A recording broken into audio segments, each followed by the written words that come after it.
Right, let's try this nightmare again. Yeah, it was awful, right? I am so sorry about what just happened. Right, the reason I've got a glasses chain on is because, as I was saying before, I was rudely interrupted by my phone. I think it's because I was charging my phone as I was doing this live stream and it didn't like it for some reason. Sorry, 1 second. I'm so sorry. Right, I have a glasses chain on executive functioning. I lost my glasses. I take them off a lot because I like to look at things they're close and the glasses get in the way. For example, stimmy things, yeah? I like to look at things they're close. The glasses come, look at that shine there, look, ready? Can you see, like, there, the beam of light that it creates? Let me try and capture it so you can freeze it. If you can get the right angle, there we go. Yay, got it. Cool. So yeah, I get like distracted like that.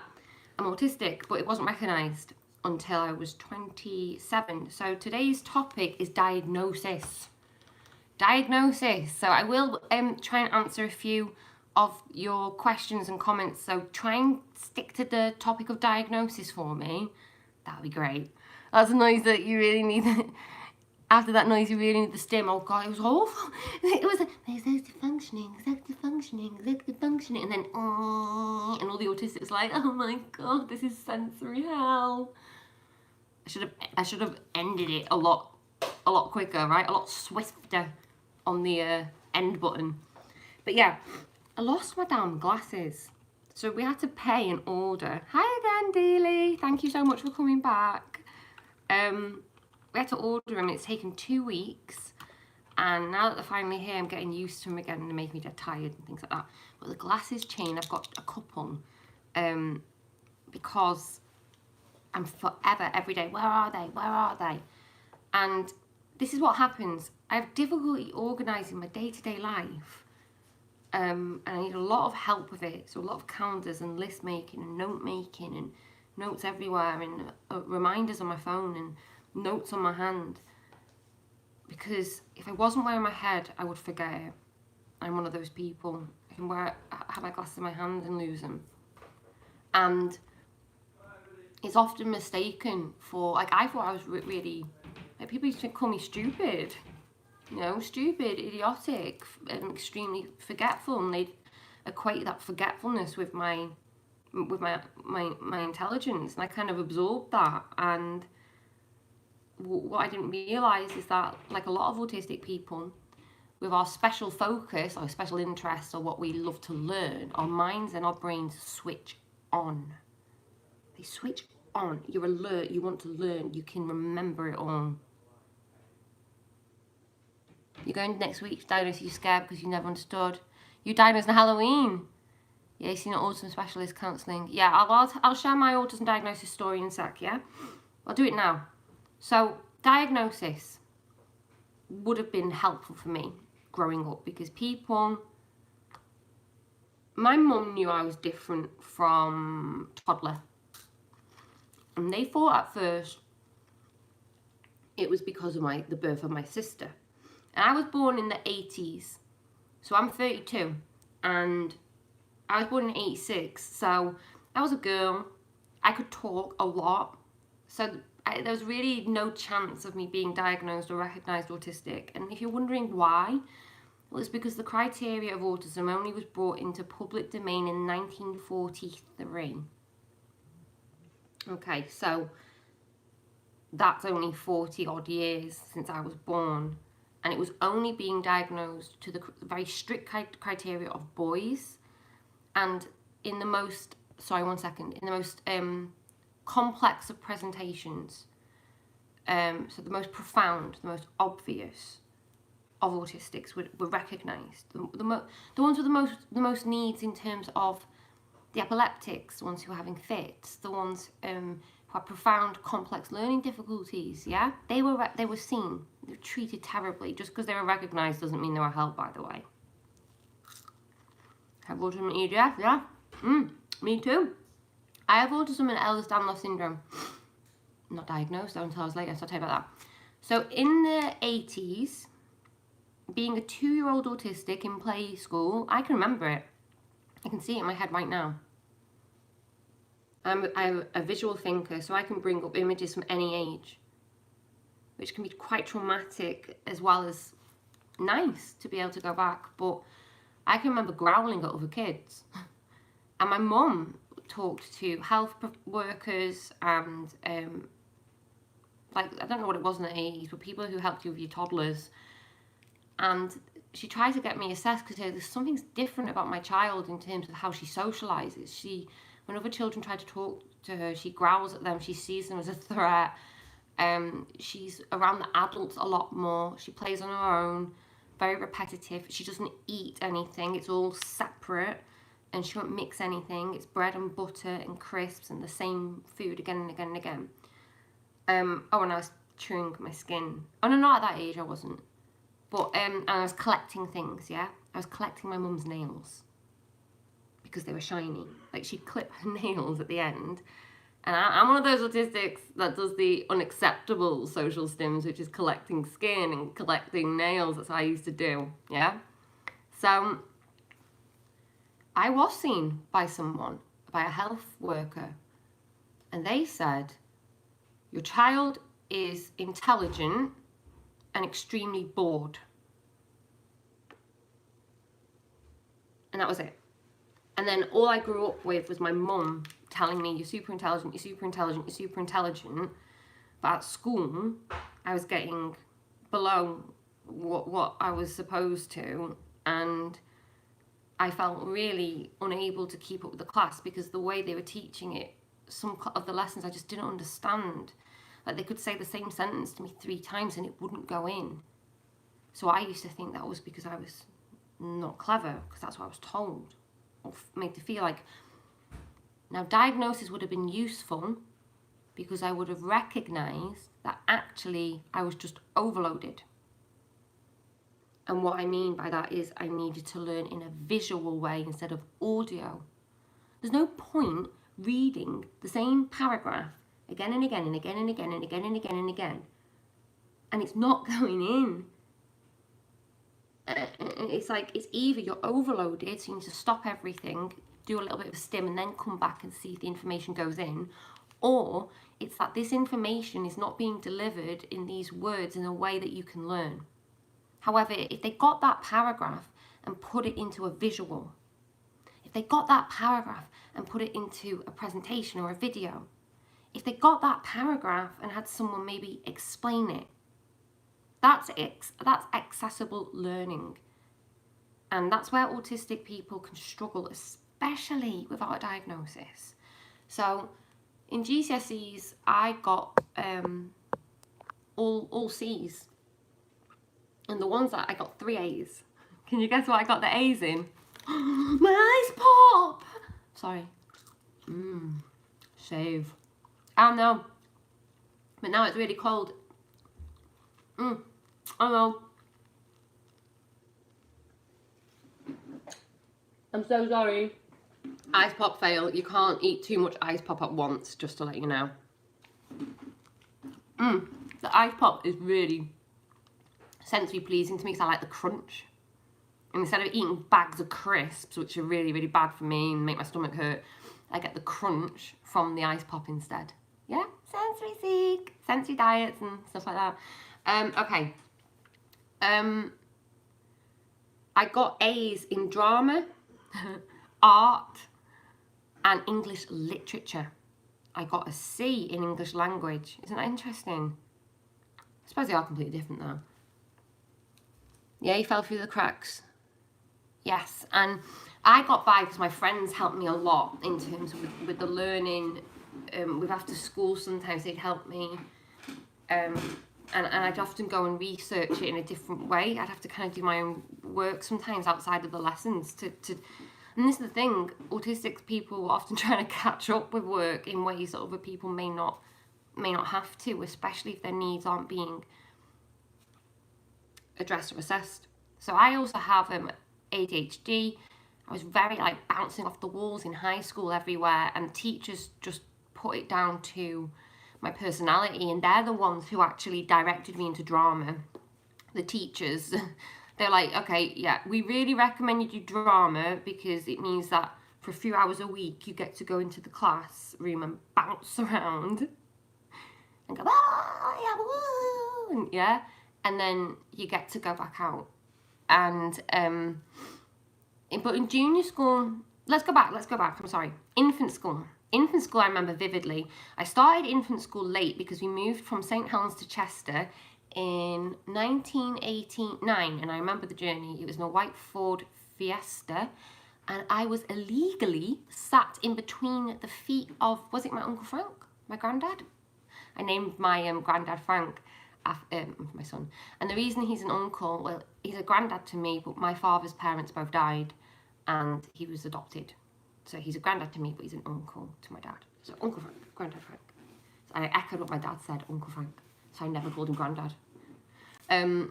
Yeah, so autistic is untrue. I called it Nana Evelyn, but it was always Uncle Frank. And he's like, why do you not call me Granddad? It's like, you're Uncle Frank. Even till the day he died, but he knew I loved him. I adored Frank. Anyway, sorry, difficult, because you see these people again when you go back in your head. So infant school, I arrived late, and I thought because I arrived late, maybe that's why I was finding it so difficult. I have never felt such anxiety. One of my earliest memories was in nursery when I was trying to be a Ghostbuster, but infant school was different. It was a change. Thankfully, I kind of made a little clan of friends who I now know who are neurodiverse today. And it was the teachers that intimidated me, if I'm honest. I used to look to the teaching assistants a lot, and I was a kid, even from a young age, always close to the teachers, very close. I like to try and talk to the adults. I wanted to know what it's like. I used to ask them, what's it like to be so tall? And they were like, one day you'll find out. And I was like, but I want to know now. And they were like, well, what's it like to be so small? I was like, I have to look up everywhere and it hurts my neck. And I was like, do you get dizzy when you're tall? Are you closer to the sky? Yeah, I used to ask questions like that. And this is what they meant by I was intelligent and bored. But I remember getting into trouble. I even once had to go to the headmistress about it. I don't remember why. I think I was possessive in play, like not wanting to share. So I learned very quickly you have to mask, you have to comply, very, very quickly. I also learned humiliation. I remember I wet myself in the corridor. I can still remember it now. And instead of going to the teacher, I hid underneath the cloak, underneath the coat rack, and they had to come and find me. Yeah, so that anxiety, don't underestimate your neurodiverse and your autistic kids' anxiety.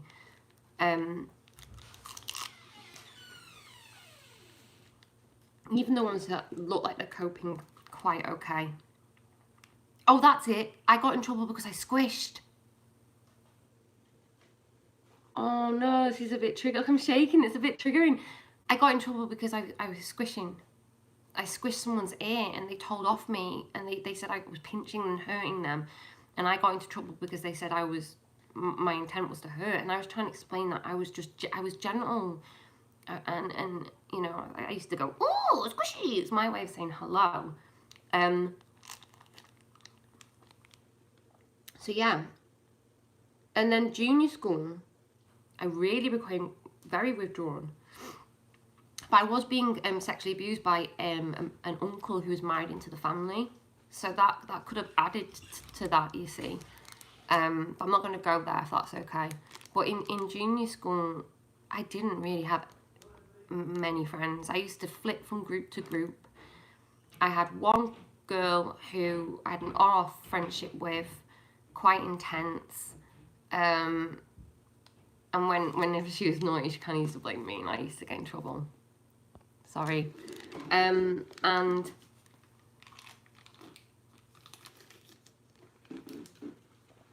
I became friends with boys, mainly. One boy, and then he left, which really hurt me.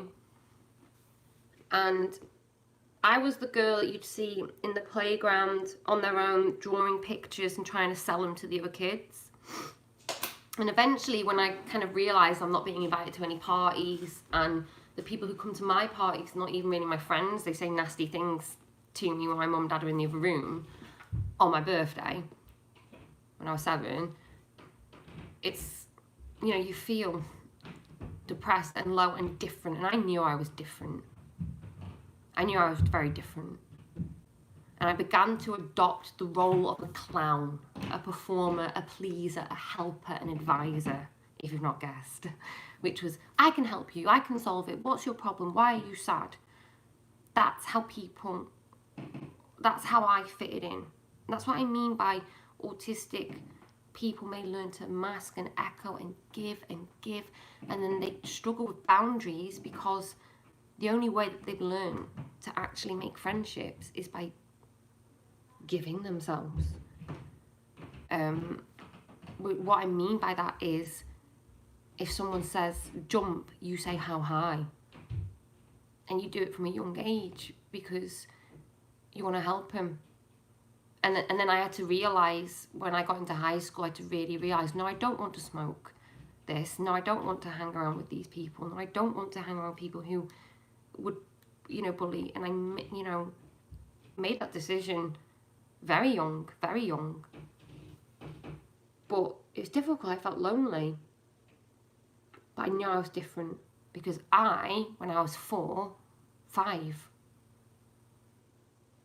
in infant school, turned my head upside down, completely upside down, on a bench, I think it was. So now the world's like this, yeah?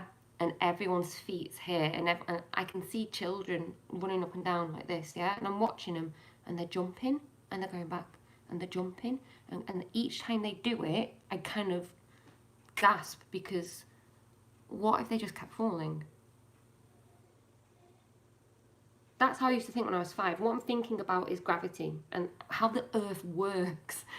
And it's being called inattentive and undisciplined and unsocial and not participating and not wanting to engage with the other children. And I'm so sorry if it looks like that to you, but if anyone had bothered to have asked me what I was doing, I was trying to assess how the world works, and I became terrified because I wanted to know, how does gravity work? What's keeping me stuck to the ground, I used to ask.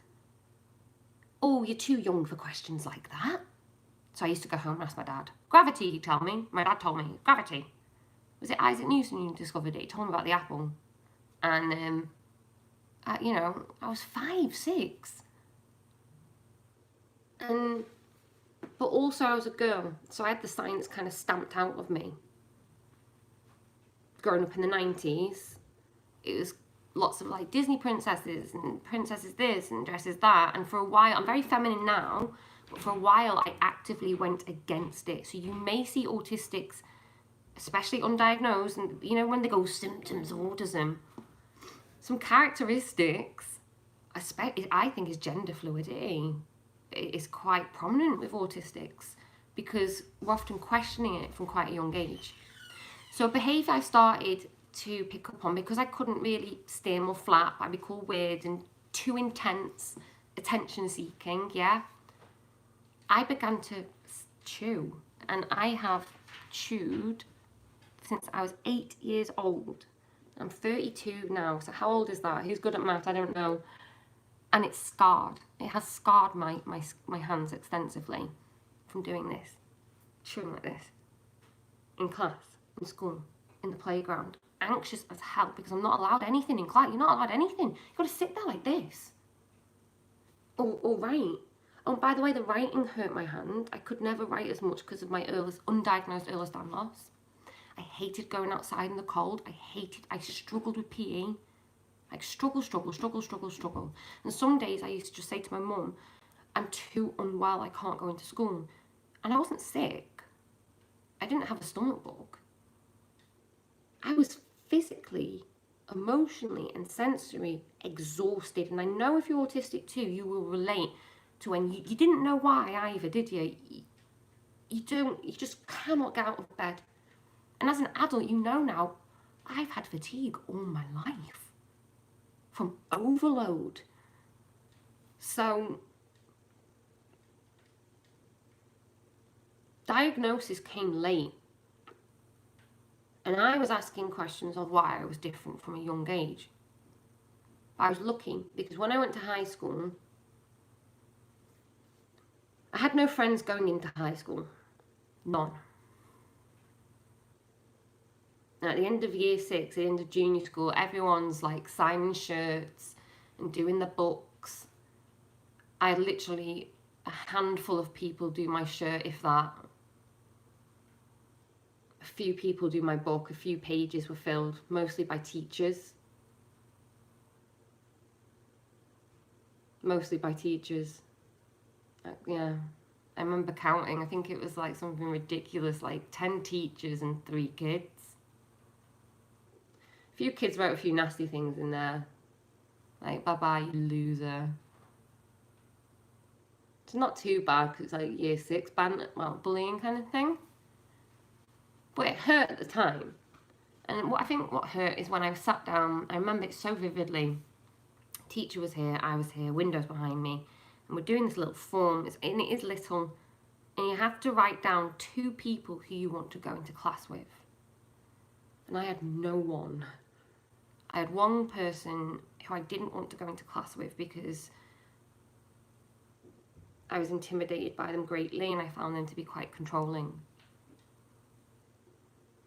And the teacher sat me down on my own, and she said, Sarah, is there no one that we can put down? You're going to a brand new school. And I was like, there is no one. I'd rather just go on my own. So they just put me with somebody else who was also struggling and didn't have anyone really. And then we went in the class together. So high school was really scary because I thought, is it going to be like junior school all over again?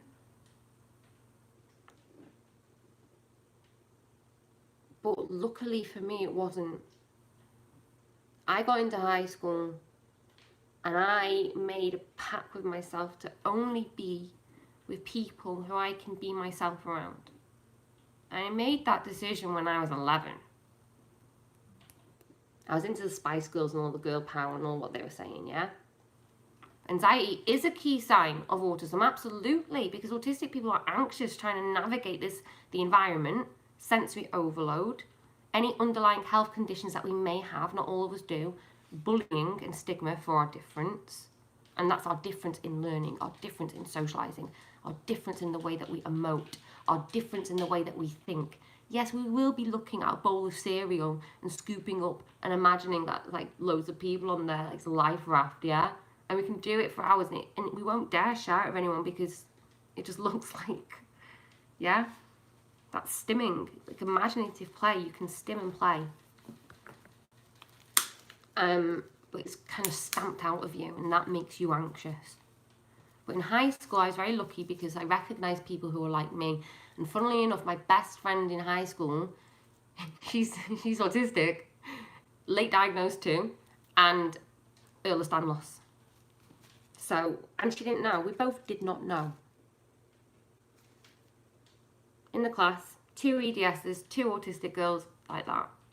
So if you do have like some really key friends in your life, look at them. Look at, ooh, what's going on here?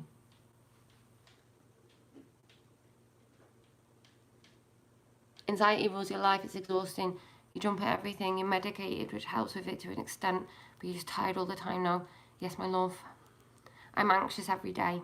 Every single day. I've not stopped being anxious for 4 months. It's perpetual, it makes you ill. And I saw my cardiologist today and I said to him, I've been having symptoms where I have blood pumping to my hands, the pressure in my throat and on my face. And he said, you're hyperventilating. Because I said to him, it's been going on for 4 months. That's the length of anxiety. I can't believe I didn't deduct it. I was jealous. I'm really good at deducting things. I was so jealous. My cardiologist is a professor. Like, he's amazing. Amazing. Like, beyond a specialist, yeah? Yeah, so when I get pressure, I said to him, my interoception, that's knowing need to wee, knowing what your breathing is like, knowing if you're hungry. My interoception is appalling because it's too busy. My brain's too busy trying to navigate everything else. So when I get those pressure signs, I need to use that as a signal to take a deep breath for 30 seconds. That's what he said, because apparently we've got 3 minutes of oxygen in our bodies. Ooh, that's a nice fact I'm always going to remember. But a horrible one that I applied to drowning. And now I can't unthink that. Intrusive thoughts are also bad because people say that we don't have imagination. Autistic people don't have imagination. Excuse me? I just can't deal with that. I can't. Social imagination we may struggle with. So we may struggle with being able to imagine how this may socially play out. Yeah? Yeah, it's social imagination. Yeah, that's it. Yeah. No one believes you have anxiety as well. Yeah, it's all buckle up, buckle up. Everyone has problems. Yeah. And this is it. Autistics can mask through the anxiety fantastically because we've learned to mask a lot in our lives. But in high school, I became very much a clown, very much a performer, and I loved it. I loved cheering people up. I loved making people smile. I'd gone through years of not having this in other areas of school, and now people are, you're funny, you're weird as you're weird as F you, you're mad as F you. You're like a insult, kind of like backhanded insults, but in terms of endearment. But I take it. I take anything. And I ended up kind of getting my back looked after in a way because it didn't matter, again, what group. I kind of was able to flip from group to group.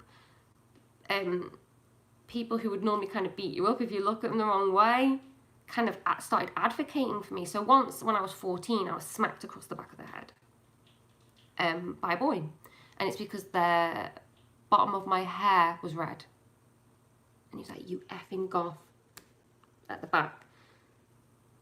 Alan Green, I know you won't be watching this, but Alan Green from The Late, you had my back. He flew over. And Alan Green is like, you don't mess with him, okay? In the school, you do not mess with him. He jumped over the table, got the guy who smacked me, and he got him and he went, you apologise to her now. And I was like, Alan, it's fine. He's like, no, it's not on. You apologise now. He hurt you. And so he apologised. And the reason that he did that is because I built up a rapport with Alan about music. Alan, loved, heavy metal, which was quite unusual for his peer group. So he was kind of sometimes mocked for that. But I used to tell him, and he used to say, so what do you think of this band? What do you think of this? What do you think of... And I used to share my knowledge. So that's how I was able to kind of, jump over the divide. And that's how I kind of survived in high school. But what happens is you burn out. And again, you don't know who to be. You don't know which advice to take. It's difficult. And it wasn't until I was about 14 that I really kind of settled into my group of friends. But again, it was heavily male. And that's because I was rejecting femininity. I wanted to be a tomboy. I wanted to be like Avril Lavigne. I wanted their privilege. I identified it very, very young, that they have something I don't. I don't understand why. And I used to say to them, I used to hang around with like 10, 15 lads as my main subgroup of friends. And then when I was like 17, 18, I hang around more with the girls. I used to start hanging with the girls more. But I used to say to them, why am I not allowed to do this? Or why am I not allowed to come to this just because I don't have a cock and ball swing between my legs? And they're like, sorry. So yeah, they used to kind of push me out, which again, it hurt. And then what happened is they completely pushed me out when I had a kid. So I had to go through all that again. that trauma of being alone, feeling alone. It never ends. I was 24 and I felt like I was in school all over again. And what I realised, I was 24 and I still didn't know why I was so different. My self-harm. I started self-harming in high school. So even though I was having a great time, I was very unhappy. I'd come home and cry. I used to come home from high school and be all like exuberant and like, you know, creative all day. And as soon as I get home, hi mum, hi dad, yeah, no, just, I'm like this. I'm shut down as soon as I'm home. So I get my bran flakes and I watch like music videos repeatedly. That's what we used to do in the noughties, 2001 I think I was. Or when I was 15, I used to go straight up to bed and sleep for 2 hours. That was the toll it took. And all my other friends were going out straight to the park, hanging out, so I was missing out. And then when I got older, I even forced myself to join in with that. So I was like kind of struggling to keep up with my work, struggling with my mental health. I became anorexic when I was 16. I didn't realise it then, but I can see it as clear as day now. I took control over my food. I documented everything, counted everything. I became so noticeably thin. My friends even told me that like the boys who I tried to lose the weight for were saying it's too much. I lost everything in terms of my anatomy, but that made me feel safe. I remember feeling happy that I had a very flat chest. Remember, I was rejecting femininity too. Periods were traumatic. I hid them. I started them late when I was 14, and I bled for 2 solid weeks, and I hid it. It's my first time ever, and I hid all of it, and that meant extensive cleaning, washing, throwing away of underwear, the part-time job I had, buying more underwear, buying the sanitizer all in my own pocket as a 14-year-old girl, because I would not tell my mum. I was so, I don't know what it was. I don't know whether it was shame or sensory. I don't know what it was, but that was a control thing as well. Hiding it. And it was only my friends in high school who encouraged me to talk about it in a more non-taboo way, yeah? But I started harming myself, so trigger warnings. And when I was 15, I used to write in my diary all the time. Liam, could you grab my diary? It should be knocking around somewhere.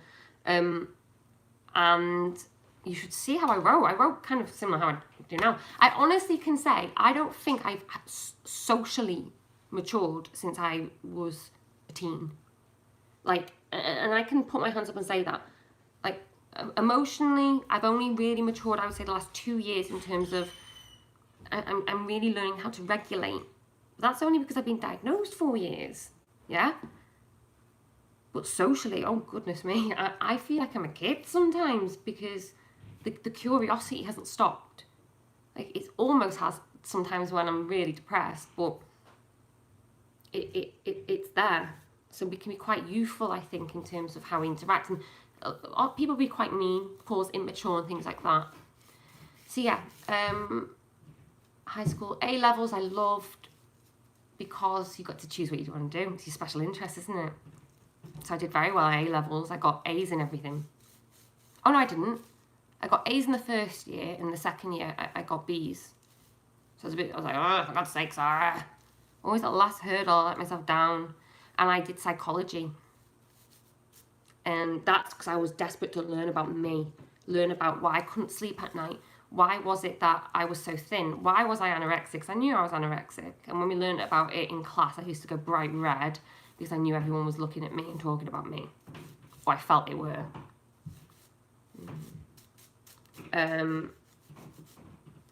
And autism came up, and I was obsessed with autism.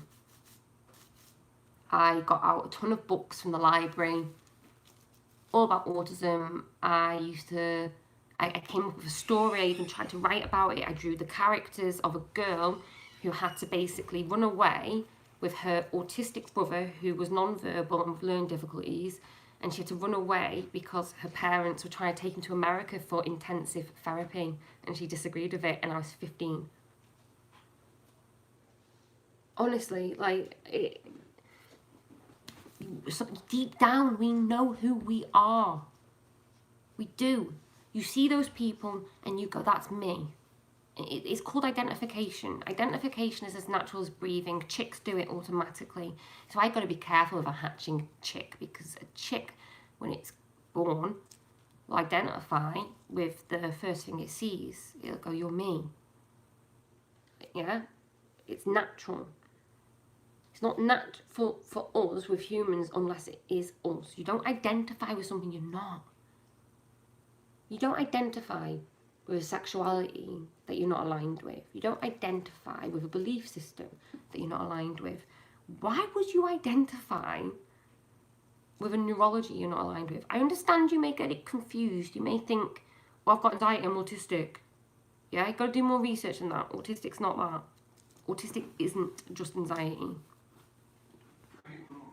So it was difficult for me to understand why I was so different. Understand why I go, squish, squish, squish, all day, and want to pop people's spots and go, you're Gimli, son of Gloin, and you're Legolas, and la la, what's that playing over there? And people were just like, sorry, you're so fascinating because you talk from, yeah. And then it all ended because I went to uni and I lost all my friendship group. I thought at uni it's going to be just like Friends, from the TV show Friends. I thought, you know, you've done this in high school, people like you in high school for who you are, so just do that at uni. So I did. I went into university being me. Now just think about that. Think how naive that is from an autistic perspective. I have just told you that I was lucky in high school because I got to be quite authentically autistic, because I masked in the lessons as much as I could, and the teachers were quite forgiving because I was compliant, basically, yeah. But outside of that, I was look at this, don't you think it's weird how apples are orange and blah blah blah. Apples not oranges, yeah, just weird little kind of kooky things and really intricate ways and expressions.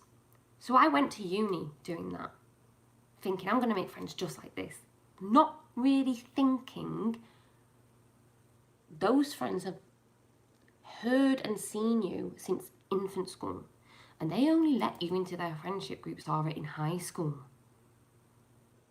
It took over 15 years for you to be in their friendship circle as you. So when I went to uni, it was a disaster.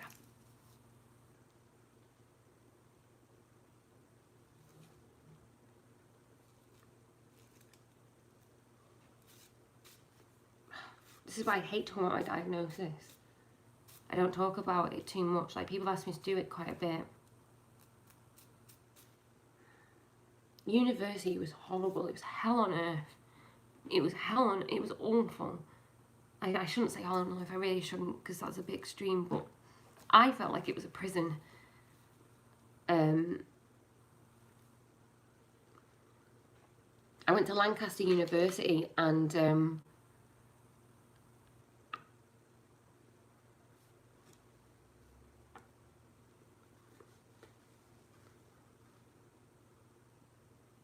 I just thought it was something that just was not my expectations. I don't know if they were too high. It was where all my mental health problems really began. And I think that's quite impressive, considering I was an undiagnosed autistic with Ehlers-Danlos, and I had physical pain everywhere. Both of those conditions were undiagnosed. My trauma was undiagnosed and recognised. My depression was undiagnosed and unrecognised. And my anxiety, undiagnosed and unrecognised. And I'd done quite well up until that point. And then it all fell apart because at uni, it all came back. You're weird. You're too intense. You're an attention seeker. I think you've got split personality. They'd say, like, that's what my boyfriend said. I was in a really awful relationship as well. Horrific.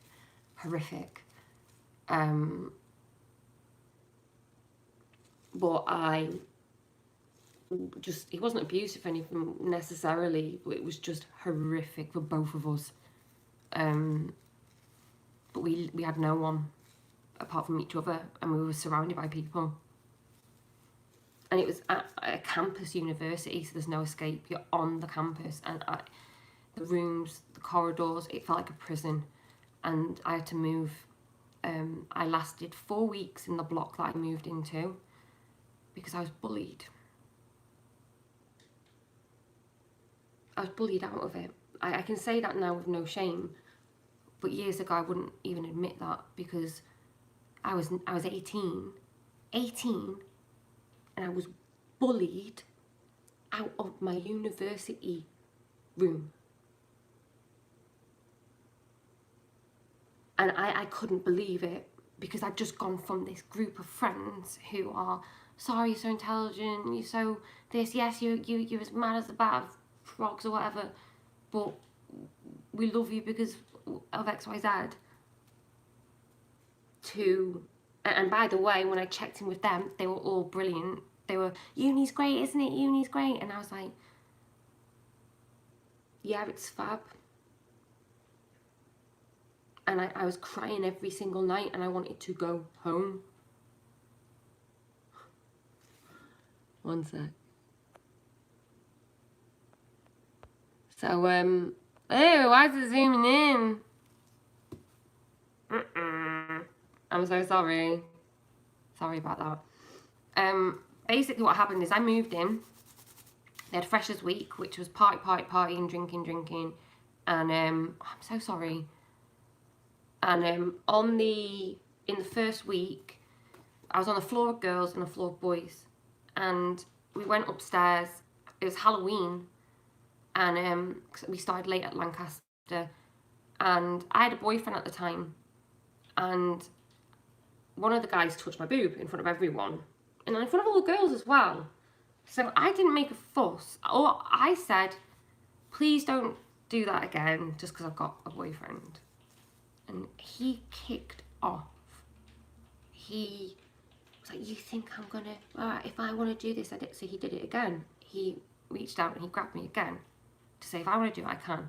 What's your boyfriend going to do? And it became very bad, very quick. And no one defended me. No one stuck up for me. The girls actually said that I caused the scene and caused the trouble. So I left. I went, okay, I'm going to leave. So I went upstairs and I left. I removed myself from the situation. But it got worse because one of the girls came upstairs. She let them onto our floor with two boys. And I was cooking chips at this point. And they came to the door and they went, you effing little bitch, get downstairs now and apologise. You have accused so-and-so of sexually abusing you. I didn't. I asked him to not touch me again. And I asked him really nice, and I asked him with a smile on my face, which I shouldn't have had to have done, by the way. I should have said, get your filthy hands off me. Yeah, that's what I should have done. So I was like, no, you're intimidating me, get away from me. And I was very small as well, and they were swearing at me and everything. And because I refused to apologise, they just carried on, and I said to them, do you see what I have in my hand? Now, please bear in mind, I wouldn't do this. I was in fight. My heart was like this. Should support the... How do I block you? That's what I'm trying to do. 1 second.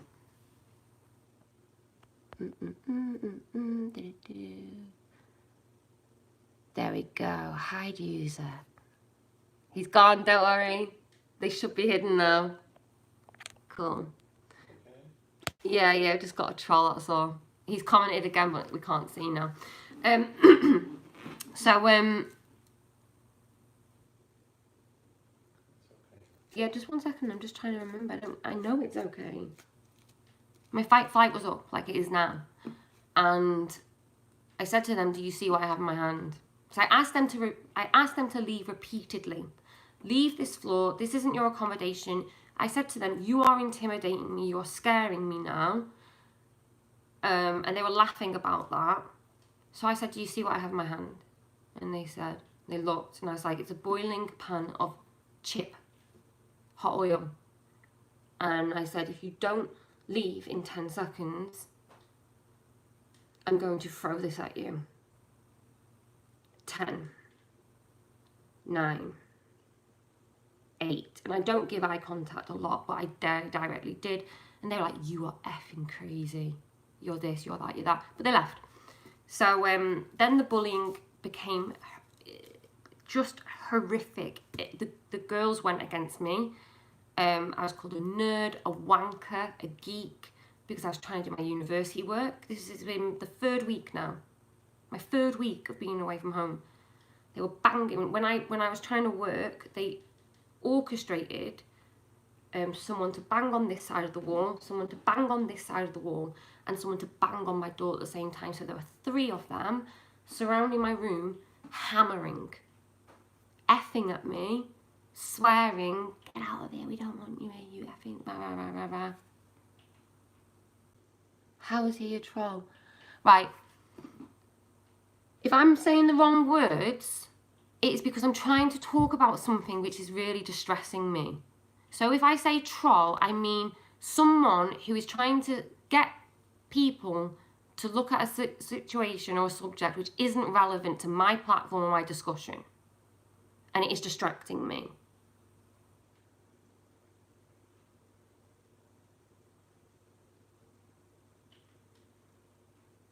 Does that make sense? If somebody is here doing it again and again and again, support the IRA, support the IRA, support the IRA, whilst I am speaking, that is trolling, and I'm allowed to say that because I'm talking about autistic diagnosis and the journey of that in a social and public platform. I'm not talking about the IRA. Am I?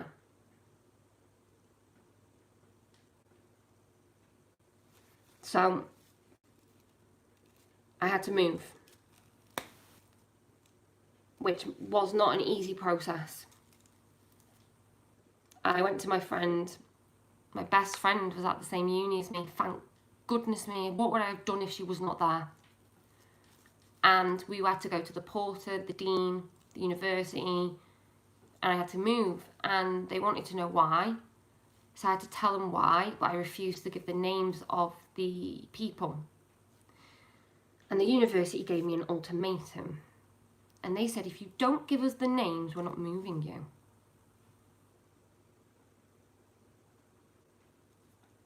So I had to out the person, the person who I didn't want to, because the university refused to get me out of the situation. So I did.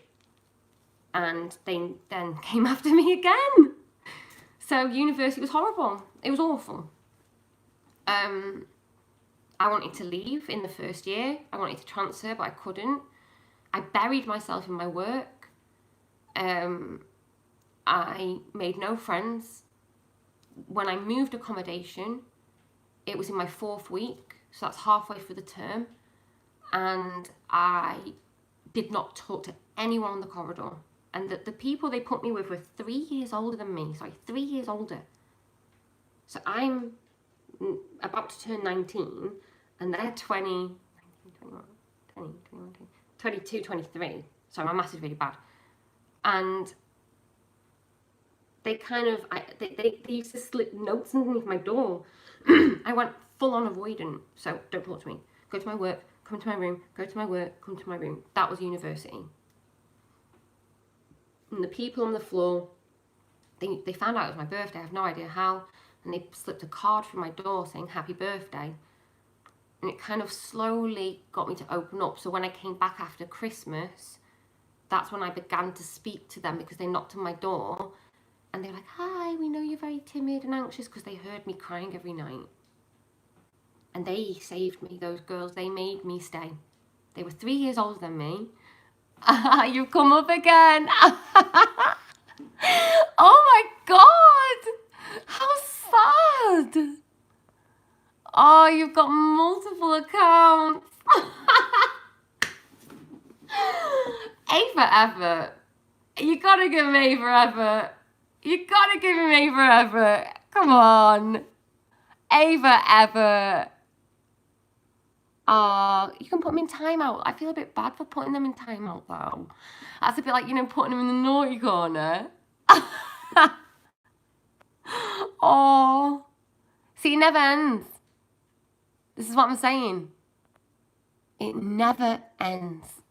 Bullying, people overstepping boundaries. So when he's like asking them to stop and they keep going, they log on to a different account to keep going. Yeah? It never ends. And unfortunately, if you do try to call it out, they'll say, no, you're not, you're just snowflake, no, you're not. Without ever looking at their own actions. Without ever thinking, is it not weird that she blocked me and then I logged out and went into a separate account so I could carry that on? So what I've realised is to save your energy. It's the biggest lesson I've learned lately, is saving my energy, conserving my energy, and not letting it hurt me, because I've had so many things hurt me physically already in my real life that this doesn't hurt me. Look, again, it doesn't hurt me. How can it? How can it? It's just aggravating because, like I said, I've got attention difficulties, so when they pop up, I do look. IRA. I'm thinking the conflict in Ireland. Yeah. Yeah. So, I had to mask a lot of my stims. And I did a lot of unacceptable stims, which is unacceptable. I don't think they're unacceptable. Which is, I had my moustache waxed today. And look, the hair I kept. Here you go. Moustache hair for you. Yeah? And I like to literally just touch it and look at it. And I can, yeah, and people, oh, you're disgusting. You make me sick. And I get it, I can get it. It's not everyone's thing looking at hair. But these are the things that I got bullied for, persecuted for, and learnt to hide. And now I just don't care. That's why I'm on YouTube doing it. Yeah? Trying to show you that you're not hurting anyone. You're really not. You're not hurting anyone by regulating and doing the things that you need to do to stay calm or be creative or get through the day or learn. Ooh, that's a really good hair. Oh, look at that one. Can you see? Look, wait. Oh, one sec. I'm so sorry if the light was better. Just one sec.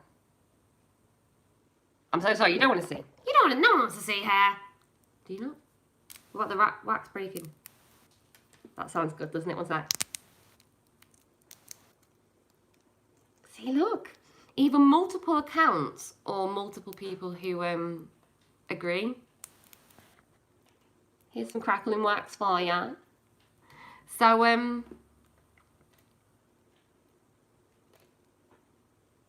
I stayed, thanks to those students who are older than me. That's why I get aggravated when people are like, oh, so you're fine, you got through university, no problems. It's like, I tried to commit suicide at uni. I became an alcoholic at uni. I was in A&E every month in my second year at uni for mental health and self-harm. I'll never remember the nurse's advice she gave to me. She went, why do you do this to yourself? You're going to ruin your pretty arm.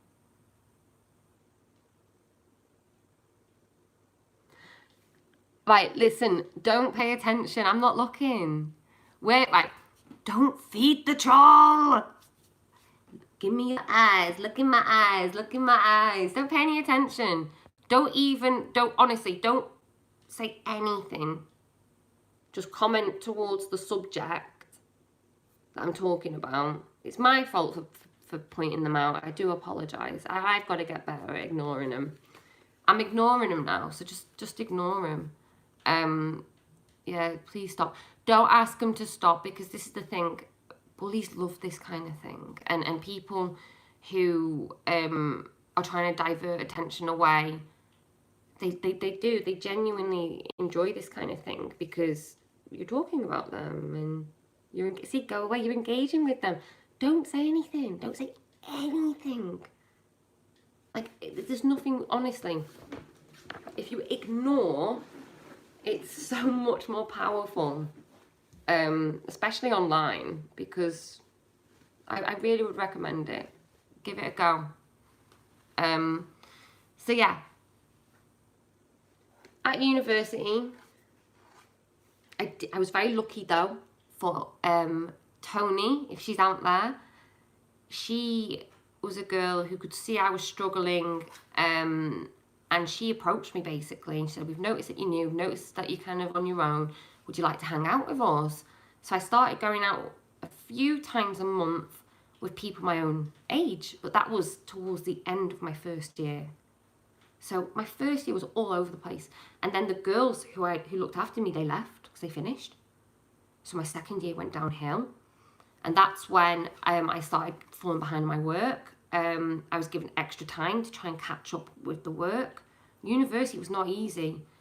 I was referred to a counselling talking service where I talked for about 3 or 4 sessions, probably 3, because I hated it. I never talked like this. This is older. I was very closed book. I'd never talk about anything like this with a one-on-one. No. I thought they were going to tell me I'm weird and broken and stuff, and I don't want to hear that. So I avoided. But if I'd stayed more in it, could I have been diagnosed? If I had continued with the food therapist that I was seeing when I was 13, because he got really close, he was like, this is sensory, isn't it? And I was like, I don't want to go to any more of these sessions. Could I have been diagnosed, and would it have made a difference?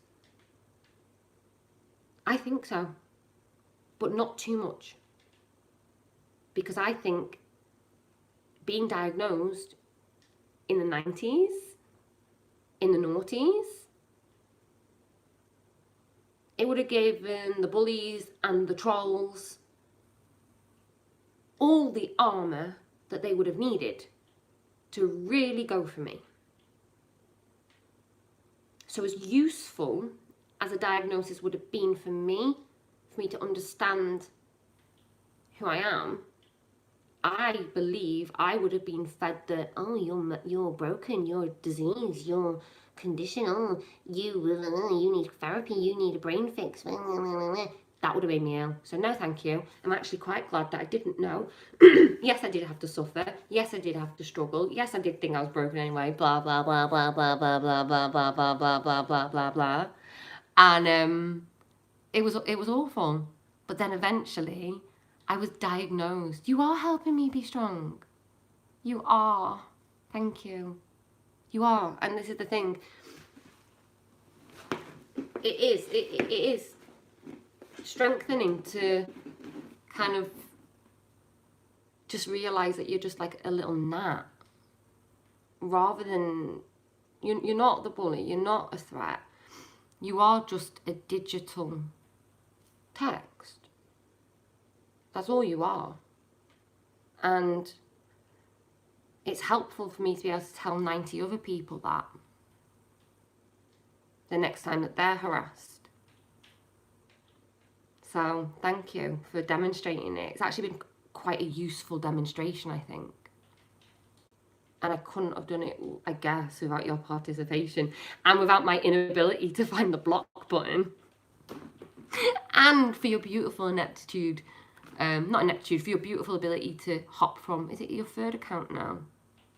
Yeah? So, but yeah. We got there. I got there eventually with my diagnosis. After university, I felt completely lost. Oh, before I left university, though, I became the union officer. I did a campaign saying, vote for me, because I want to make some change. I'll do campaigns because I was harassed, I was bullied, I had something else that was really horrific happen on campus I'm not going to, and I'm going to make sure that never happens again, or I want to try and stop it. And I won the position. I became the women's officer, and I was completely out of my depth because I was like, oh my God, I don't, oh. And everyone's like, oh, we love you, you think you're great. No, you don't. It's because now I've got this position, and you equate that with popularity. But yeah, you better believe it. In my last year, everyone wanted to be my friend. It's literally like high school over again. You wait and wait and wait and wait and wait and wait and wait and wait and wait. Ah, now you like me. Now I'm allowed to be myself because I have a title. How pathetic. It's a bit like agony auti, if I'm honest. It's very much like agony auti. I've always been like this. I've always been here. I've always talked this way. I've always had these thoughts. But yet I have minimum friends in my life. And if it wasn't for you and this community online, I'd still be as lonely as I was years ago. And the only reason now people want to, not you, but the only other reason, like, you know, like MPs and, you know, other platforms, like, oh, you want to listen now? It's just so ridiculous. The autistic community as a whole have been saying these things for decades. And now you want to listen? I think it's sad that we have to put bells and whistles on it. 1 second, let me just refocus.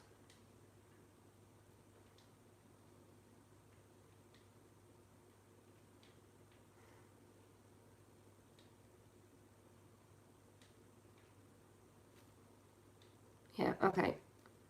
So after university, I left, went to Manchester, drifted, did fundraising jobs, hung out with the best collective group of people you could meet because they were all my kin, my kind, autistic and neurodiverse.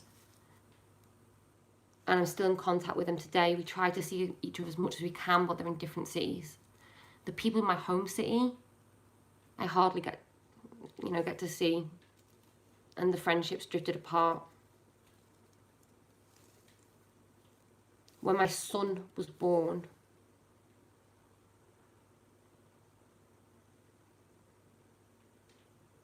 I had to go for emergency counselling for 8 weeks. It's supposed to be 10, but I couldn't do the last 2. Because I self-harmed in my pregnancy because I had PTSD, flashbacks. I was having loads of sensory problems too. Everything, smell, everything was so sensitive. And I wasn't diagnosed still. And when my son was born,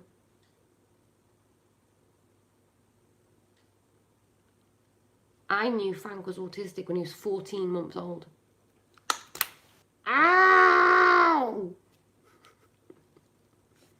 Do you know what?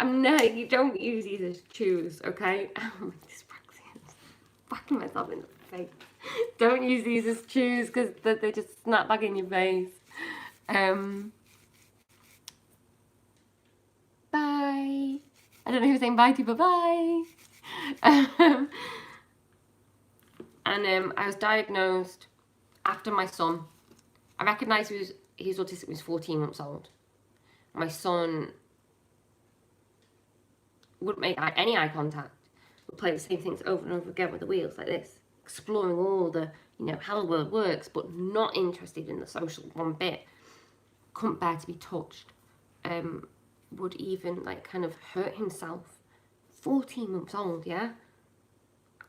So he got diagnosed very quick. By the time my son was 23 months old, he was diagnosed.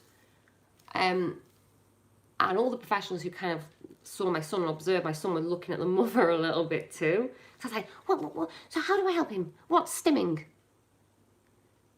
And they're like, you're kind of doing it. I'm like, okay, cool. why are you 5 minutes late? What's going on? Yeah, and they were like, oh my God, the mother's autistic too. So I remember going to my GP and saying, I know there's something about me that's different, and I have an autistic son now. I have an autistic son. So I need to be the best mother I can be, but I can't do it if I'm having nervous breakdowns. That's what I used to call them, meltdowns. I said, you need to refer me to get therapy, rah, rah, rah. But I didn't know I was autistic. I thought Frank was. I didn't know I could be. I didn't want to make it about me as well. I didn't want to take anything away from Frank. And I had 10 weeks of psychotherapy. And she was like, you're autistic. Have you heard of autism? I was like, yeah, my son's diagnosed. And she's like, I know a specialist. He's the best in the country. He is as well. Dr. Ian Davidson is I think he's just stopped, is the autism champion for the UK NHS, National Health Service. And he diagnosed me. He said to me, so you've got to remember, my process was GP. This is my process. Ignored, called attention seeker, called all nasty, horrible labels, made to feel stupid, made to feel inadequate, made to feel like a deficit, very vulnerable, got myself into quite difficult situations. I don't know who is nice and who's not. I don't know who's people, intent. Oh, look at you writing nice things about me. No way. Thank you. Oh, you're so sweet. This is why I don't come on live a lot. Yeah. And I'm even attacked. Like when I say I'm going to do a live for Patreon, I'm going to do a live for subscribers only, of people going at me for that. I need this advice. It's like, yeah, but I'm being attacked. Whether it's the words that I use or whether it's just because someone wants to have some fun because they get pleasure from, making other people feel uncomfortable. It's every time now. And that's what I mean. It does make me stronger every time I overcome it. And I guess that the troll tonight was right. It does make me stronger. Because I can't hide. And I keep trying to hide. That's why I came on here. And I've not been on for months, right? Why would I come onto a platform when I'm getting abuse? It's like, oh, it's part and parcel of it. It shouldn't be. Really shouldn't be. So, thank you so much for saying those sweet things. Like, you don't know how much it means to me. Can't even tell you. You can't even tell anyone how much she's changed my life. You talk about me, you're talking about someone else. Wow. Thank you. That means so much. I have to go and process that. I mean, I get that quite a bit, but I never really believe it. I can feel the sincerity though. Cheers. I felt the troll laugh if the troll was there.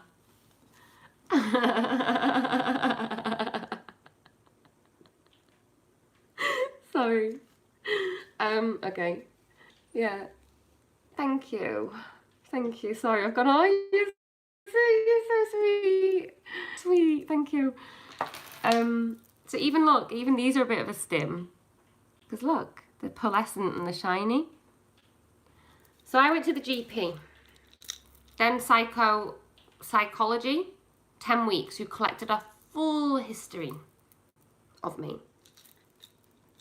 Oh, you sat here crying because you feel like your life story reflects yours. Thank you so much. Thank you. Your girl wasn't diagnosed until 12. And this is the thing. I'm hoping now that when they're diagnosed, the climate's better. Like, I don't think I would have wanted to be diagnosed a few decades ago, because I actually think it would have been dangerous. You're talking about me. Thank you, Gemby. You're crying too. The over emoji. Yeah. You're so amazing. God, what a community. Seriously, what a community. You saved me. You've saved me. Like, I've not self-harmed in 6 months on my skin. I've self-harmed, like, this, but I've not, my whole arm's like covered with it. It's all I've ever known what to do since 15. And when my mental health nurse a few years ago, after my suicide attempt, she said to me, "What are your coping techniques?" And I said to her, "Self-harm." She's like, "No, your coping techniques." I said, "Alcohol." She went, "No, sorry, your coping." I was like, "These are my coping techniques." And she said, "Okay, what that tells me is that you don't have any." And I was like, "Oh, I don't know how to cope." How do you cope with all this pain? How do you cope with feeling like you don't belong on this earth? How do you cope with feeling like if you leave, you will make everyone's life better and easier and no one will miss you anyway? How do I cope? How do I overcome that belief when it's sitting there piloting every single thought? How do I overcome that? There's no coping strategy for that. And it took me 3 years to overcome it. 3 years to overcome not wanting to leave this world.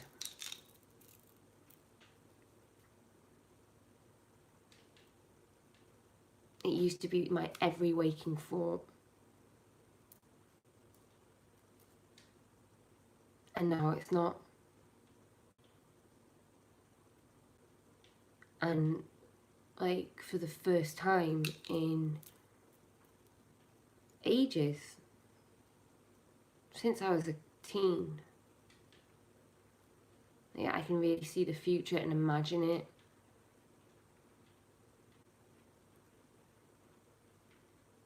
And my son's right there by my side, my husband, and all of you. But it was just really difficult to do that before because I didn't know what to do with myself or my life, and I'd gotten so ill. I felt like a burden all over again, and it's like I'm now in a mobility scooter, for goodness sake. I can't walk the 3 kilometers I used to do every day. I've just tried to overcome suicidal ideation. I've gotten so ill from Ehlers-Danlos loss. I was diagnosed when I was 27, autistic. I was diagnosed Ehlers-Danlos loss, 30.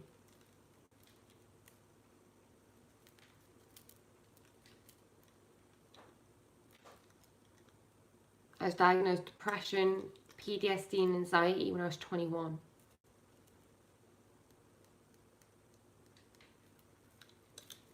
And my psychiatrist who assessed me, he said, "Today's assessment, we're assessing you today for autism. Today's assessment is not about telling you if you are autistic or not. We are going to gather the information and we will write up a report and we will let you know if we think you are autistic." I'm 32, my love. They will let me know if I'm saying you're crying because you're so much like you. Yeah, it's identification, isn't it? It's very powerful to go, "She's like me, I'm not alone."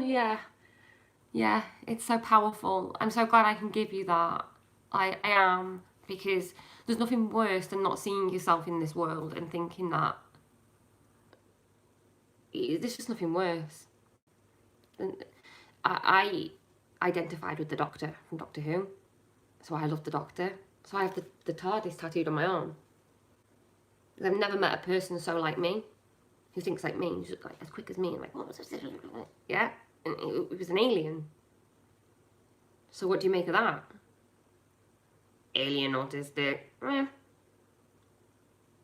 If anyone's going to behave autistically, it's going to be an alien, because they're not going to quite get the social norms or the rules, or they're going to think they're stupid too. Yeah? Doctor Who! You'll dream about that box. That's what Matt Smith says to Amy Pond. Yeah? And that's, for me, it's about hope. It's about you'll dream about time. You'll dream about moving forward. You'll dream about jumping in that TARDIS and just flying away for a bit and seeing if we made it. Seeing how my son does. Yeah? Going back, helping my dad. Trying to, like, stop him from all that heartache that he went through. Oh no. Oh, I did so well. It's like the cry challenge, right? I'm really good at shutting myself off from my own emotions, but I can't. I can't.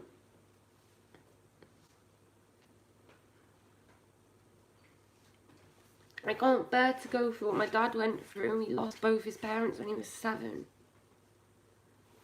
Oh, and it really hurt him. It really hurt him. It really hurt him.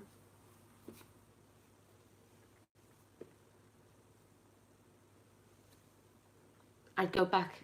I actually said to my dad, if I had one visit, it's really difficult for me to choose if I'd go back and see how my Frank works out, or if I'd go back and go to you, Dad, when you were 7, when you were in the 60s, 70s in mourning, and no, like, just treated not well with it, right? Not allowed to cry, you have to get over it. How do you get over it? You don't get over that. Ever. And he never has. So it's upsetting because he still suffers today with it, right? And you don't know how to help him with it. Sorry, this is going on forever. My head's all over the place. I'm really sorry. I'm definitely going to go have a good cry when I get off. And people say we have no empathy, yeah. Don't you worry. You know what? Crying can be really cathartic because I've been bottling up crying for a good month. Well, since hospital, since that meltdown in hospital. And sometimes having a good cry and getting it out can be just what you need. It releases all that pent up hurt that you've been bottling around and it's been building up. But no, I don't want to be crying all over the internet. I'll do it later. If I trigger myself, that is. So they diagnosed me there and then. They said, we're not supposed to diagnose you today, but we're going to diagnose you now because you're so autistic, it's untrue. We're really sorry that we didn't see this. We're really sorry that you've been ignored. But it's clear you are autistic. You have a lot of sensory needs, Sarah. With your skin pucking and your hair pulling and your food aversions and your pacing and your repetitive behaviours and but then that made me even more depressed when I was diagnosed autistic because it was all the medical model, which is you're abnormal, you're broken, you're this, you're this, you're this, you're this, you're this. So I was like, this won't do. I don't think my son's any of these things. I think he's very anxious and in pain and distress, and people keep looking at him like he's a brat because that's the easiest, simplest solution.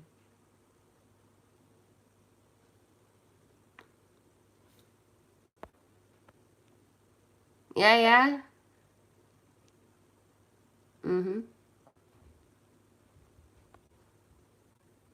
So yeah, that's it. I should have maybe said this a lot shorter and succincter, and now I feel bad that I should have come online and just gone, so I was and started from the diagnosis, but I've gone on and told you everything, not everything, told you too much maybe. And now I'm feeling bad for it.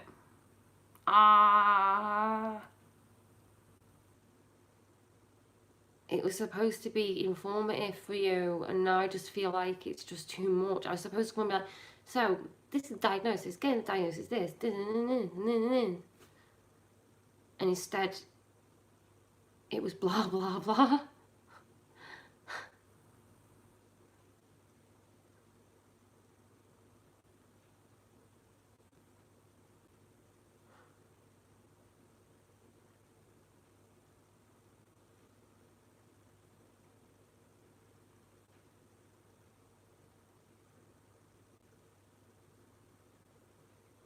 I'm gonna go. Sorry, I've frozen. I hate this. I am tapping off camera and I'm looking at the LG logo. Often auties, when they get a bit upset, like, we can look at little things, you know, in the environment to help ground us. But yeah, I will. I'm going to try and do more lives. I'll try and make them a bit more succinct. And, yeah. Oh, my neck. I'm doing a Patreon live Q&A on Sunday, because then I can answer the questions a bit more focused. I won't have trolls coming on and, you know, distracting me.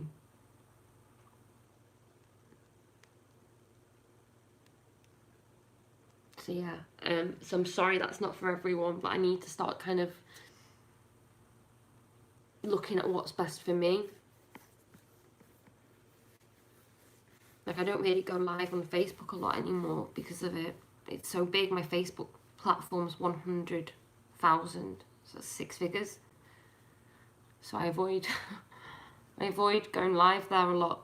I used to go live there every week, but it's too much. So I don't know. It's like, part of me's like, I should only go live for Patreon and for subscribers, but then I'm like, no, I can't, because people need this advice. But do forgive me if I start just rationing it a bit. Like, I'm going to do YouTube once a month, Instagram once a month, Facebook once a month, and the rest is just going to be for my paid subscribers, because they don't troll me. Like, I know, like, most of you don't. It's just the open internet, right? It's so difficult to speak out because anyone can stumble along. And they weren't bad, to be honest. They weren't bad. So I do need thicker skin. Thank you so much for watching. Honestly, I mean it. That was long. Is there any questions I can answer before I go? Because I feel a bit bad, like I didn't really do, you know what I mean? You know what I mean? Wait, your confidence is going, yay, it's good, yay. And then it takes one thing to just, and you question the whole thing. My name, I'm Sarah. I'm Sarah Jane Harvey. That's my name. And it's constantly being mispronounced as Sarah. Sarah! All my life. Sarah. Sarah to the doctor's room. In the classroom, Sarah at registration. And now all the other kids think I'm called Sarah. So I just like, yeah, okay, Sarah. And often it's a good indicator for me, because people who aren't in real life, this is in real life. So don't be offended if I'm saying this applies to you. But people in real life, if they get my name wrong, and like this, they're asking big asks and they're calling me Sarah, then they're not my friend. Because I'm Sarah, and you'd know that if you really loved me. Do you know what I mean? That's a good indicator. Yeah, Sarah, S-A-R-A. Jane, because my mother's name's also, her middle name is Jane. And my maiden name used to be Dunn. D-U-N-N. Dunn, which is, I think, Irish origins. Sarah Jane Dunn, I was born. And I got bullied for that. Dunce, they used to call me. They used to say I should wear the idiot hat with a big D on it. My teachers also used to say it. Everyone had a nice laugh at my expense. Quite regularly. It's like, I wonder if the teacher's going to mention the dunce. Ah, yes, they did. Junior school. And if the teacher didn't mention it, a kid would mention it. But I remember Mr. Williams in junior school, a kid mentioned the dunce hat, and he told the kid off, which the kid didn't like, because the year before everyone thought it was hysterical. What makes me the happiest? Ooh, what makes me the happiest? What makes me the happiest is my son being happy, genuinely happy, as in he doesn't have to fake it.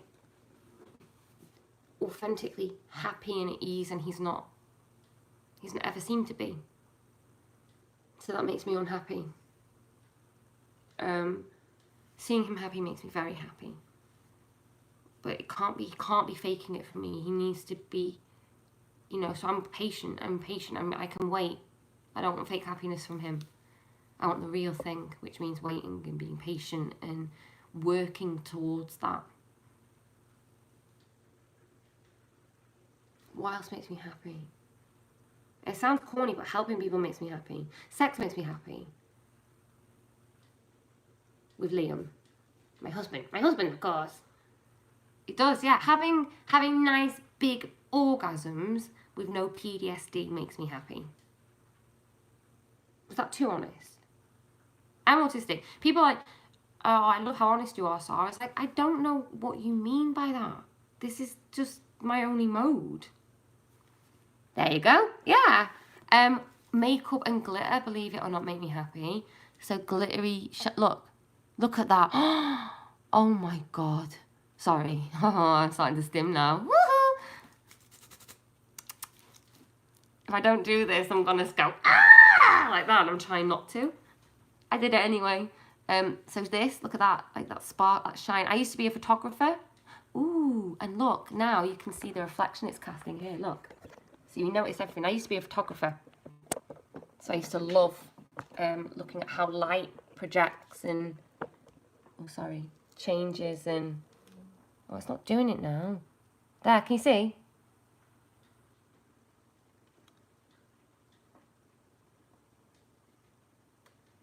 Oh, wait 1 sec. Oh, it's a horrible bright light. That's been making me tired, by the way, throughout this, that horrible bright light. Just going to bounce it a little. So, yeah, sparkly makeup things, but look at that there. I love shiny things like that. I used to be a photographer, yeah. I can't do any more because of my joints. My earliest dam lost the hypermobility. It literally drags my shoulders out of place and subluxes my neck and my joints. This I got from Technoquest in Cardiff. It's great, isn't it? Do you like it?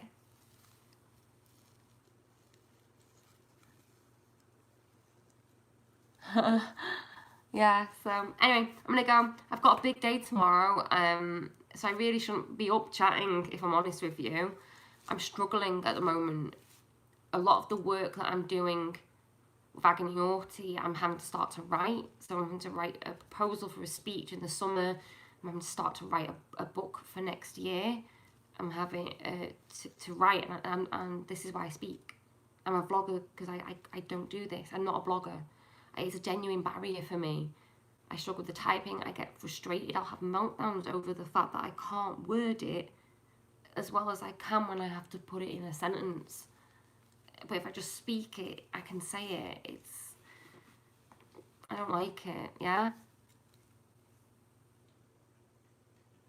Thank you. Thank you, Valerie. You're so sweet. So, yeah. Voice recognition, yeah, I've tried, but it keeps misinterpreting me. And also, when I know I've got to talk like that, I'm really bad at it. I just need to get it all out, listen to it back, and then type it up. So I need to go a different route. Yeah, I will. So I'm just getting stressed out. So thank you for letting me divulge and talk, because this helps me. I need to get better at hopping on all my platforms more regularly, as well as doing the other stuff, yeah?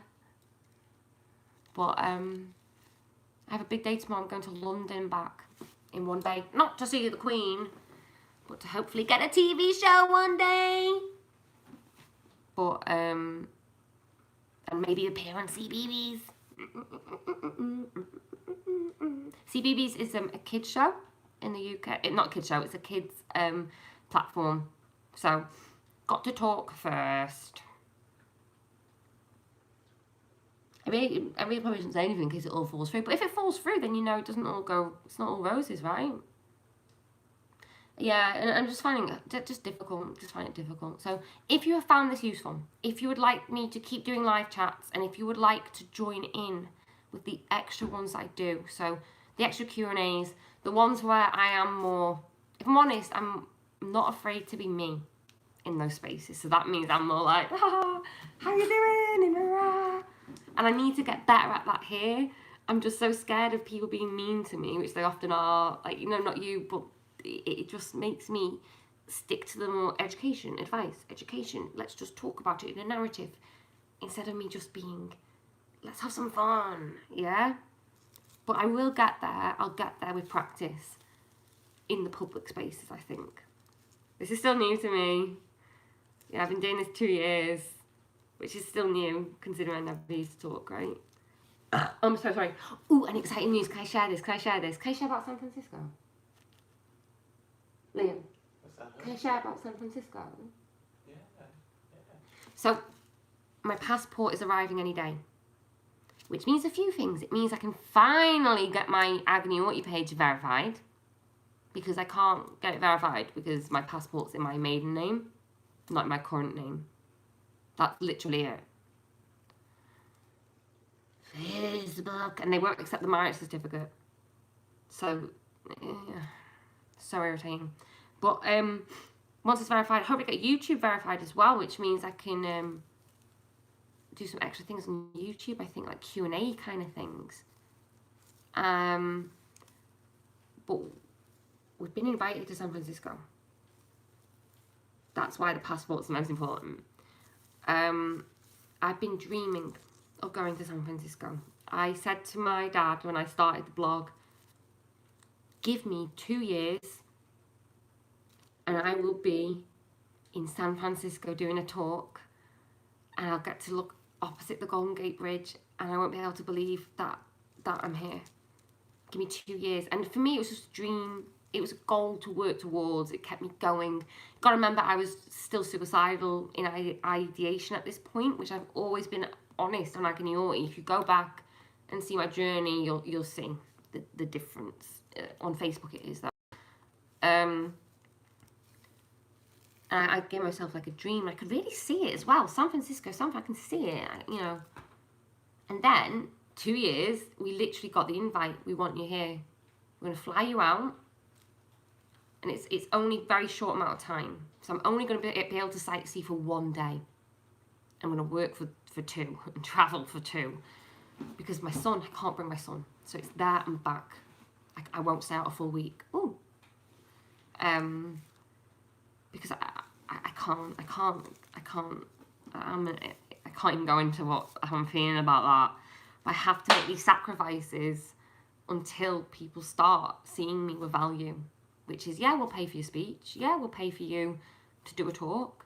Yeah, we understand actually that you are self-employed and where's the money coming from? Yeah?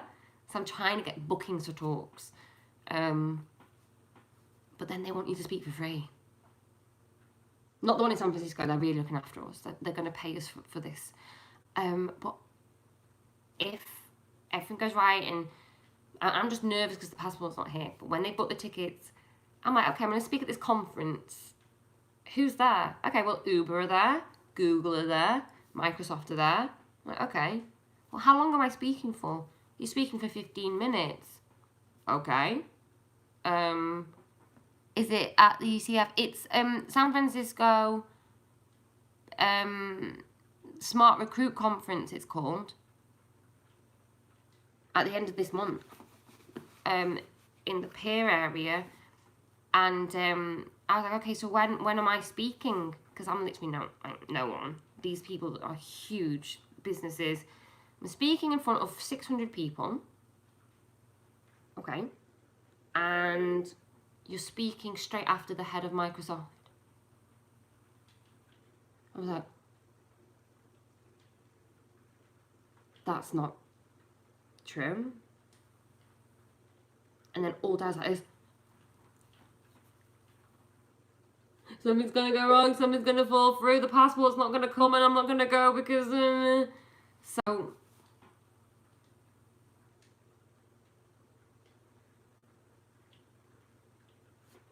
yeah, that's where I'm at the moment. I'm not, it doesn't feel real yet. That doesn't feel real. San Francisco feels real. That doesn't, because when they invited me to the conference, I thought I'll have a 15-minute slot and it will be literally like a little small room, or, you know, to the smallest audience, you know, that kind of thing. And like, now you're gonna, when the head of Microsoft, so when he's finished, you're next. I've forgotten how to pronounce his name. I'm really bad at it. 1 second. Is it Samin? I don't want to say his name because I say it wrong. Sorry, just 1 second. Let me just find his name.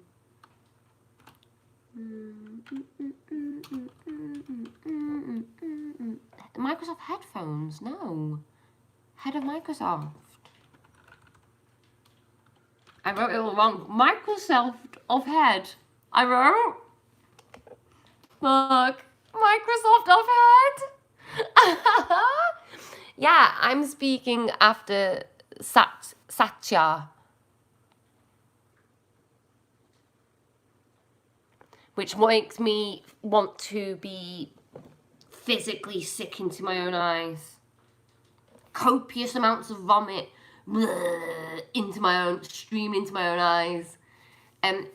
Satya is talking, I don't know how long for, but he's the main speaker. Gulp. And yeah, and he's talking about diversity in the workplace and how diversity is needed. It's like disability diversity and wider diversity. And then I'm hopping on to talk about neuro diversity. I'm going to talk about the autistics. I'm going to talk about why autistics need to be there. And I'm going straight after him. So it's going to be the speech of my life. I don't think I've ever will...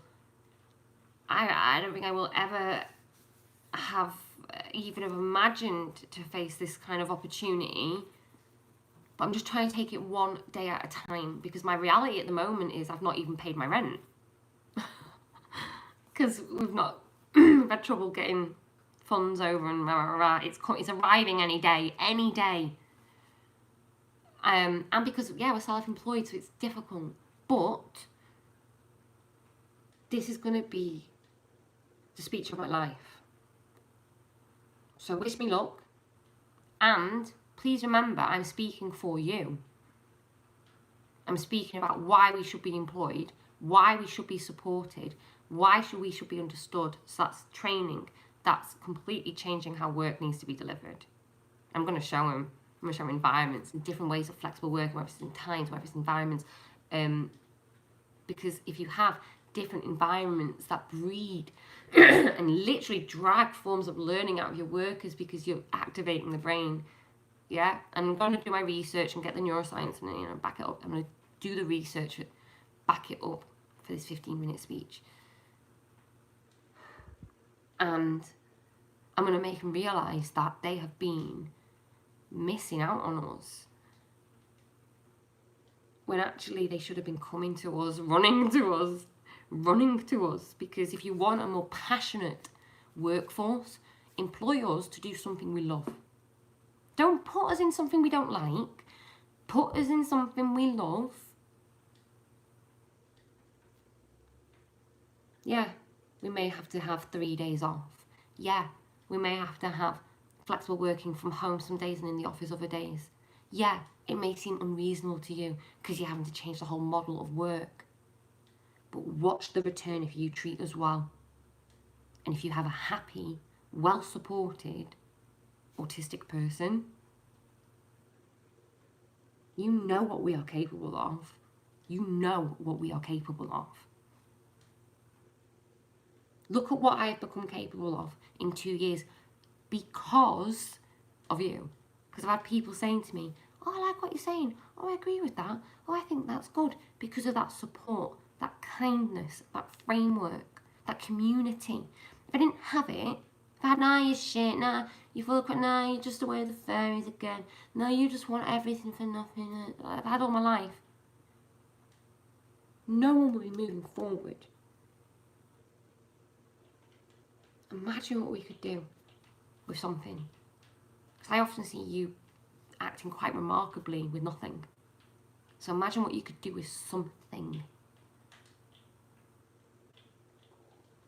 I'm going to sell it. I'm going to sell it for you. I hope I do my best, and I'll get Liam to record it and we'll release it in March. So wish us luck. I'm going to go. Thank you so much for watching. Oh, I've been talking for so long. 99 minutes. I want to stay until it's 100 minutes. Round it off until it's 100. Amen. Thank you. Give me chase, treat me well. Yeah, yeah. Thank you. Oh, you happy stimmed after I did a love comment? Seriously, I have that effect on. You're so sweet. I don't see all of you. Hi, Shrimp. Oh, you should have at the end. Don't worry, it was me waffling on for a very long time, and I kind of feel a bit guilty about it. But, yeah. Good night. Thank you so much. All my love to you, and thank you for watching. I used to have pets. I had to give them up. I messaged the shelter the other day to say that, basically apologising that I've not been able to set up a standing order to donate, because I had to give my dog up to a rescue, and I want to be able to still donate towards her upbringing and well-being and stuff. But I've just said to them, please just give me a few months to a year. I got to work harder. I can't even afford XYZ at the moment, so we'll get there. But yes, I did. But because of my health, I had two. I used to have two, and I used to walk them every day, in the morning and the night. They were brilliant for my mental health and for my companionship. And with my early stand loss, my joints were coming out of place. If I walked, if I held them on the lead, I'm clean out. It was hospital with dislocation. And even my dog, when he came on me, hurt me just by trying to interact with me. It was such a painful decision, and I didn't give him up straight away. I kept him on for a year and a half, like a grueling 14 months extra, and they weren't happy in the end because they didn't get as many walks and we couldn't look after them as much, so it was awful. But I can't wait until the day I get to basically thank that shelter in a way that really expresses it, like give them a huge donation or something in the future. Anyway, I'm gonna go. I keep saying it. Thank you so much. I really enjoyed this, I really mean that. I've been looking at YouTube and I've been doing it for a while, for months, looking, should I go live? No. Should I go live? No. No, I'll go on Instagram instead. No, I'll go on YouTube, Facebook instead. But I should come here more often. I just think it's a bit of a volatile space for people to talk about being autistic, isn't it? It's full of horribleness in YouTube. If you type autism in YouTube, you're going to come up with a lot of triggering stuff, and terrible advice about how they need this cure and this therapy and this cure and they're just this, and it's like, oh my goodness me.